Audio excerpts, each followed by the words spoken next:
Versus Sri Lanka की बात करेंगे, बॉलिंग लाइनअप को बहुत ज्यादा क्रेडिट जाता है, स्पेशली अगर मानव सूत्र की बात की जाए। भाई 24 साल लड़का और भाईजान श्रीलंका का घंटा बजा दिया इंडिया ने। श्रीलंका का घंटा बजा दिया है। इंडिया ने जब पहले दिन ही जो है पता चल रहा था कि India is now going to dominate this test matches and bowling करी है स्पिनर्स ने, इस टॉप क्लास मतलब टॉप क्लास बॉलिंग करी है, उसने अपनी जादूगरी दिखा दी कि these bowlers जो इंडिया के हैं, maybe they have learned something more, maybe they are better right now, maybe they are better appreciate form. them for being and they're performing well, of course. Absolutely. बहुत ज्यादा risk position पे। ये जब test match start हुआ था, मैंने ये बोला था कि इंडिया के बॉलर्स इनको ट्रबल में कर सकते हैं क्योंकि वो विद इन स्टंप बॉलिंग करते हैं, इसलिए कि वर्ल्ड क्लास टीम बन चुकी है भारत की। और बुमराह हो या ना हो, बॉलिंग अटैक पोटेंट है। कंडीशंस के हिसाब से ठीक टीम सेलेक्ट की और खिलाई। और उनके फिर स्पिनर्स देख लें, स्पिन बॉलिंग देख लें, उनकी अमेजिंग स्पिन बॉलिंग है, उन्होंने दबा के रखा हुआ था। मानव सूत्र एक पता नहीं कहां से इन्होंने तराशा हुआ हीरा लेके आए हैं ये, जो भाई किसी टीम को नहीं छोड़ता। कोई नहीं खड़ा हो सका टीम इंडिया की स्पीयर्स बॉलिंग के सामने।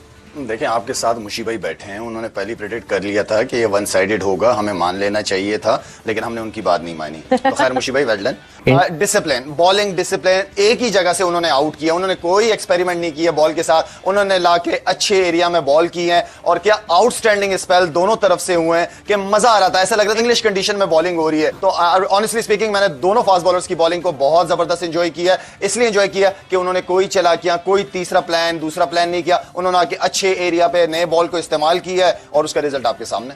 बिल्कुल। और यूसुफ विकेटें जिस तरह गिर रही थी, लग ऐसा रहा था वो वीडियो गेम पे जब आप खेलते हैं ना और आप इजी मोड चूज कर लेते हैं तो आपके पास जो ऑपोजिशन सामने होती है वो इजी मोड पे आप जल्दी जल्दी विकेट निकाल लेते हैं। But what a brilliant performance by team India. और उसके बैकग्राउंड में फिर वही बात आती है कि क्या आपकी प्रायोरिटी है, क्या आपका सुप्रीम गोल है। टेस्ट क्रिकेट का जो एरिया होता है बॉल करने का, अगर उधर किसी को बॉल करनी आ जाए तो मेरा ख्याल है किसी फॉर्मेट में भी वो पीछे नहीं रह सकता। यही आज नजर आया इन दोनों की बॉलिंग में। वो जो जगह हिट करते हैं वहाँ पे हल्का सा भी स्विंग हो, अगर ना भी हो तो वो तंग करता है। कोई एरिया बड़ा खतरनाक होता है, वो टीजिंग एरिया होता है किसी भी बैट्समैन के लिए। इसी वजह से इन दोनों ने जो बॉलिंग की है वो उनको समझ नहीं आई, बहुत मुश्किल हुई है। वो उनकी, जैसे मुशी भाई ने कहा, उनकी टेक्निक टेस्ट हुई है और बुरी तरह फेल हुए हैं उसमें। और क्योंकि टेस्ट क्रिकेट है वो भी बहुत नीचे है टेस्ट क्रिकेट में।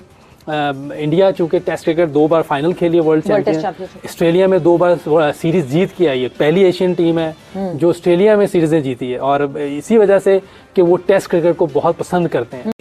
मानव सूत्र 23 इयर्स की एज है इसकी, ठीक है, लेफ्ट आर्म ऑर्थोडॉक्स स्पिनर है, राजस्थान से बिलोंग करता है, ठीक है, और गुजरात टाइटंस के लिए IPL खेलता है। साइड पे करोगे T20 ठीक है, रेड बॉल क्रिकेट, ठीक है।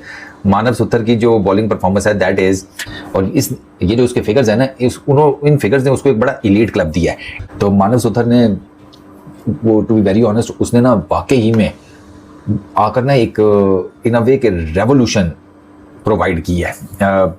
ये जिस जगह से आती है उस जगह का नाम है श्री गंगानगर। नाइस, अच्छा ठोक दिया। This is called team India, this is called team India. अच्छा, जो मानव है ना, मानव यार, मैं इसकी बॉलिंग देख के हैरान हो रहा था, क्या शानदार बॉलिंग करता है। ये इंडिया को एक हीरा मिला हुआ है सर। मानव ने बड़ी कमाल की बॉल डाली है। इवन मानव इतनी अच्छी बॉल डाल रहा था कि बीच में जडेजा को भी लेकर आया शुभमन गिल, लेकिन फिर वो मानव को वापस लेकर आया। अभी तो बुमराह नहीं थे इस टीम में, यानी कि बुमराह के होते हुए जिस तरह की ये बॉलिंग है, ये वो वाली बॉलिंग तो नहीं थी। मैं श्रीलंका को सपोर्ट कर रही थी और मुझे यही था कि जीत जाएंगे for sure, that's what I was saying. लेकिन अब थोड़ा सा मुश्किल लग रहा है, but again I am praying कि कोई ना कोई मिरेकल हो जाए और इंडिया भी सारा इसी तरह आउट हो जाए 50 से पहले। नया बॉल, पुराना बॉल, स्लो वन, वो लड़का वो अलग लीग का बॉलर है, वो बहुत ही आगे है वो। तो आई थिंक के बीच में एक मुश्किल वक्त आ गया था, लेकिन यही क्रिकेटर्स होते हैं, यही वो कैरेक्टर्स होते हैं कि किस तरह दोबारा फॉर्म वापस लेके आनी। और बढ़िया है इसमें, कोई बढ़िया। बाकी जो आप कोलैप्स की बात कर रहे हैं वो होता है, जब आपको होता है कि सेफ पे खड़े हैं, कोई बात नहीं होता तेज। मुझे मेरा ख्याल है, जो मेरी अपनी राय है वो ये है कि इनको जो सेकंड डे था वो 15-16 ओवर बचा लेने चाहिए थे, श्रीलंका को बैटिंग दे देनी चाहिए थी। क्या जी, वो 450 की तरफ जाने की जरूरत नहीं थी, बट शायद उनके जहन में आइडिया ये होगा कि हम फॉलो ऑन करके दोबारा खिला देंगे। दोबारा खिला देंगे। तो भाई इंडियन क्रिकेट टीम ने तो कमाल ही कर दिया। ऐसा तो मैंने सोचा ही नहीं था एज पाकिस्तानी फैन। मैंने कहा था ज्यादा से ज्यादा 400 कर लेंगे, बट 500 पार। भाई जिस तरह की आज इंडिया ने क्रिकेट खेली, अमेजिंग है भाई। सबसे पहले तो मैं आज इंडियन बॉलिंग लाइनअप के बारे में कहना चाहूंगा कि भाई कमाल की बॉलिंग, पहले बैटिंग में कमाल किया, फिर बॉलिंग में आके कमाल किया। श्रीलंका का होम ग्राउंड और वहां पे आप उनको ऑलमोस्ट आउट कर रहे हो, तो ये भाई एक अलग लेवल की चीज हो गई है। आप उनके होम ग्राउंड में जाके 460 कर रहे हो और वो जब आते हैं तो उनके 60 70 80 रन पे 5 आउट हो जाते हैं। पंट ने आके, अब पंट की ब्यूटी ये है कि फियरलेस क्रिकेट का बादशाह है वो। मतलब पंट के लिए यही कहा जाता है कि वो आधा घंटा में आपकी टोटल पूरे के पूरा मैच का सिनेरियो तब्दील करने की अहलियत रखता है। फियरलेस क्रिकेट, आर्म गार्ड पहनता नहीं है। और अब वो जिस वक्त कल जिस बॉल पे वो हिट हुआ है, जिस बॉल पे उसने कल इंजर्ड हुआ है, उसी बॉल से आके उसने फिर आके वो छक्का मारा। ये फियरलेस है, बहादुरी की निशानी है, वो हमेशा करता है वो। इंडिया की क्रिकेट देख के बहुत मजा आता है, सच में बहुत मजा आता है। मुझे कभी कभार ऐसा लगता है कि जो पाकिस्तान क्रिकेट के जो हालात, सियासत, सिस्टम है ना, कभी कभी ऐसा दिल करता है कि इस क्रिकेट के ऊपर कोई पाकिस्तान की क्रिकेट पे कभी बात नहीं करनी चाहिए, सिर्फ इंडियन क्रिकेट के ऊपर बात करनी चाहिए। जिस तरीके से इंडिया के जो एक्स क्रिकेटर्स हैं या करंट क्रिकेटर्स हैं, वो जिस तरह मीडिया में बात करते हैं, मैच्योर लगते हैं, उनकी बातों को सीखने का दिल करता है। स्किल तो है ही है, स्किल तो आपको डेवलप करनी पड़ती है। और वो आप स्किल किस तरह डेवलप करते हैं कि दुनिया की टीम में अपने टॉप क्लास परफॉर्मर्स को, जो आपके डोमेस्टिक क्रिकेट के परफॉर्मर होते हैं, उनको ए टीम में मौका देते हैं। पहले हमेशा इंडिया और रेस्ट ऑफ इंडिया के मैचेस होते थे।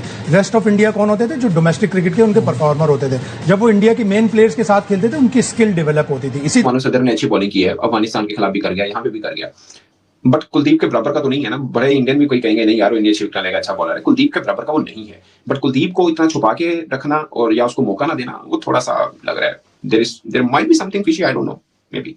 मेरा अपना सना भी मैंने मैच देखा है और थोड़ी सी स्ट्रेटजिकली अगर मैं बात करूं ना, तो मेरा अपना ये ख्याल है कि वो लैक ऑफ ट्रस्ट चीज मुझे दिखाई दे रही है उसके ऊपर। क्योंकि जितनी जल्दी सुधर को ले आते हैं ना, और फिर देखें या तो होना कि आउट ऑफ द बॉक्स आप तो at the end of the day आपको ये देखना है कि रिजल्ट आपको क्या, कौन और क्या प्रोवाइड कर रहा है। देखिए आपके साथ मुशी भाई बैठे हैं, उन्होंने पहले प्रेडिक्ट कर लिया था कि ये वन साइडेड होगा, हमें मान लेना चाहिए था, लेकिन हमने उनकी बात नहीं मानी। तो खैर मुशी भाई वेल डन। अच्छी तरह उन्होंने बताया है डिसिप्लिन, बॉलिंग डिसिप्लिन, एक ही जगह से उन्होंने आउट किया, उन्होंने कोई एक्सपेरिमेंट नहीं किया बॉल के साथ, उन्होंने लाके अच्छे एरिया में बॉल की है और क्या आउटस्टैंडिंग स्पेल दोनों तरफ से हुए हैं कि मजा आ रहा था। ऐसा लग रहा था कि इंग्लिश कंडीशन में बॉलिंग हो रही है। तो बेंच स्ट्रेंथ हमें पता चल गई है कि बहुत ज्यादा है। हमें जो चीज नजर वहां पे आ रही है ना कि उनके पास एक से एक बढ़ के प्लेयर आ रहा है। इंटरेस्टिंग हुआ है भाई, 500 पार। और ऋषभ पंत की मैं बात करना चाहूंगा भाई, इंजर्ड होके वो आया भाई। इस जैसे कैरेक्टर ने ही ना टेस्ट क्रिकेट को बचाया हुआ है। मतलब किस तरह से वो बॉडी पे बॉल खा रहा है। मुझे वो पुजारा की बात याद आ गई, पुजारा ने जिस तरह से बॉडी पे बॉल्स खाई थी, मतलब अमेजिंग यार। मतलब अभी तक वो फुली रिकवर नहीं हुआ। किस तरह से उसने 95 मीटर का वो छक्का मारा, सोलर पैनल पे जाके लगा, वहां जो है ना कांच टूटा हुआ सोलर पैनल का। उसके अलावा भी जिस तरह के उसका 60 ऑड रन थे, अमेजिंग यार। मतलब व्हाट अ फाइट। आपसे बोला था मैंने 2 दिन पहले जब टेस्ट मैच स्टार्ट होने लगा था कि इंडिया की टीम जो है वो पानी तक भी नहीं पीने देगी। आपको पता है पानी नहीं पीने देगी, मतलब ये कि पूरे टेस्ट मैच में डोमिनेट करेगा इंडिया। और तो अगर तो कहीं पास पास लग गया श्रीलंका, जो कि उम्मीद बिल्कुल भी नहीं है कि वो लोग 450 का स्कोर कर सकेंगे 2 इनिंग्स को मिलाकर भी, लेकिन अगर करीब करीब पहुंच गया तो फिर तो ये मैच एंड तक जाने वाला है। क्योंकि देखो यार सीधी सी बात है, अब श्रीलंका इसको जीत तो नहीं सकती है, 100% जीत तो नहीं सकती है। अब वो ट्राई करेंगे कि कहीं ड्रॉ की तरफ लेके तो इंडिया जीतेगी या ड्रॉ होगा। एग्जैक्टली वही ना। तो अब वो यहाँ से जीतने वाला तो खाता खत्म हो चुका है। और इंडिया में कहूंगी यार क्रूशियल मैचेस के अंदर का शेर है। जिस तरह से ही उनको पता चल जाता है ना कि यार ये हमारी WTC की रैंकिंग में इफेक्ट करने वाला है, और थोड़ा नहीं बहुत ज्यादा इफेक्ट करने वाला है। मैच हमारे लिए जरूरी है। अगर हमने WTC का फाइनल खेलना है तो हमें ये करना ही होगा। तो वो अब जुरेल जो है, जुरेल ने आपको देखिए कि जुरेल ने आज जो मजे की थी कि जुरेल और पंत जिनका आपस में मुकाबला है, जुरेल बाहर बैठा 1.5-2 साल से वेट कर रहा है और वहां पे पंत जो है वो आगे जगह नहीं दे पा रहा है। पंत जब भी आता है वो परफॉर्म करता है। अब पंत की गैर मौजूदगी में जुरेल को मौका मिलता है, जुरेल जब भी आता है फिर परफॉर्म करता है, फिर पंत वापस आता है, फिर वो वापस आ जाता है। तो ये जो थी ना, तो अब दोनों ने इकट्ठा खेला, दैट वाज ब्यूटी। अब मैं उस दोनों की बॉडी लैंग्वेज देख रहा था और उनको मैं बड़ा एंजॉय कर रहा था। बॉल्स भी दोनों के पहले शुरू में एक ही जैसे थे, फिर पंत ने ज़्यादा तेज खेलता है, पंत तेज खेला। फिर जुरेल ने आज पंत की तारीफ इसलिए आज से भी की, जो बड़ा मेन पॉइंट होता है, जो अक्सर हम बात करते हैं, कि पंत ने जिस वक्त खेल रहा होता है तो दूसरे बैट्समैन से प्रेशर ऑफ कर देता है। पंत के ना माइक लगा होना चाहिए, जो वो सारी कमेंट्री खेलते हुए करता है, तो वो अपने शॉट्स की भी तारीफ कर रहा होता है और वो पूरी प्लानिंग भी साथ साथ चल रही होती है। But what a player, what an entertainer मैं कहूंगा। देखिए एक तो बिल्कुल सही कहा आपने एक तो परफॉर्मर भी बहुत बड़ा है यार, आप तो मजे से बैटिंग करता है, जब सेट होता है ना अपनी मर्जी से खेल रहा होता है, वो शॉटें खेल रहा होता है टेस्ट मैचेस में, कभी हम सोच भी नहीं सकते लेट के मारना। इतने हमारे फास्ट बॉलर गंदे नहीं होते जितना वो बैटिंग में गंदा हो जाता है। एक सेकंड में टाइम आउट लूट। सचिन तेंदुलकर ने उसकी शॉट की वैलिडेशन दी है कि वो जो लेट के मारता है और गिर जाता है ना नीचे, वो कहते हैं वो पूरा पर्पसली ये खेलता है, एक प्रॉपर शॉट है वो। मतलब मैं तो एक ही चीज कहूंगा, देखो मैं समझता हूं कि इंडिया का इन छोटी टीमों के साथ मुकाबला बनता ही नहीं है। इंडियन टीम जो है ना वो बहुत ज्यादा ऊपर जा चुकी हुई। ठीक है, हम नामों के ऊपर तो जा रहे हैं, नो डाउट। जडेजा ने बहुत अच्छी बॉल की है, बहुत फिर रहा था आज उसका बॉल, मगर जब कुलदीप आता है ना तो टू सम एक्सटेंट ऐसे लगता है जैसे बैटर जो है ना वो इजी हो गया है, उसको कोई प्रॉब्लम नहीं है। मगर जैसे मोहम्मद सुदर आता है ना, ऐसे लगता है जैसे बैटर फंस गया है, एज दे देगा, बोल्ड हो जाएगा, एलबी हो जाएगा। नहीं, ये बात नहीं है। मानव सुधर या जडेजा, ये बात नहीं है। शुभ भाई मेरी बात सुने, 30 ओवर में पहला ओवर उसको मिला है, तो वो खुद ही सेटर नहीं है, तो बैट्समैन को क्या उसने ट्रबल करना है? हाँ, ये बात ठीक है ना। आप क्या कहना चाह रहे हैं कि मानव सुधर ज्यादा बेहतर बॉलर है कुलदीप से? इसलिए एंजॉय किया कि उन्होंने कोई चालाकियां, कोई तीसरा प्लान, दूसरा प्लान नहीं किया। उन्होंने आके अच्छे एरिया पे नए बॉल को इस्तेमाल किया है और उसका रिजल्ट आपके सामने। बिल्कुल। और यूसुफ विकेटें जिस तरह गिर रही थी, लग ऐसा रहा था वो वीडियो गेम पे जब आप खेलते हैं ना और आप इजी मोड चूज कर लेते हैं, तो आपके पास जो ऑपोजिशन सामने होती है वो इजी मोड पे आप जल्दी जल्दी विकेट निकाल लेते हैं। But what a brilliant performance by team India. और उसके बैकग्राउंड में फिर वही बात आती है कि क्या आपकी प्रायोरिटी है, क्या। भारत और श्रीलंका के बीच दूसरे टेस्ट के तीसरे दिन का खेल खत्म हो गया है। भारत के 503 रन के जवाब में श्रीलंका ने 8 विकेट पर 265 रन बना लिए हैं। भारतीय गेंदबाजों में प्रसिद्ध कृष्णा और मानव सुत्तार ने 3-3 विकेट लिए। श्रीलंका की तरफ से पसिंदु सूर्यबंधारा ने 80 रन बनाए, जबकि सोनल दिनुशा 85 रन बनाकर नाबाद हैं। बारिश और खराब रोशनी के कारण खेल जल्दी खत्म हुआ। श्रीलंका अभी भारत से 238 रन पीछे है और उसके सिर्फ 2 विकेट बाकी हैं। चौथे दिन भारत की नजर बचे हुए विकेट जल्दी लेकर पारी को निर्णायक बढ़त दिलाने पर होगी।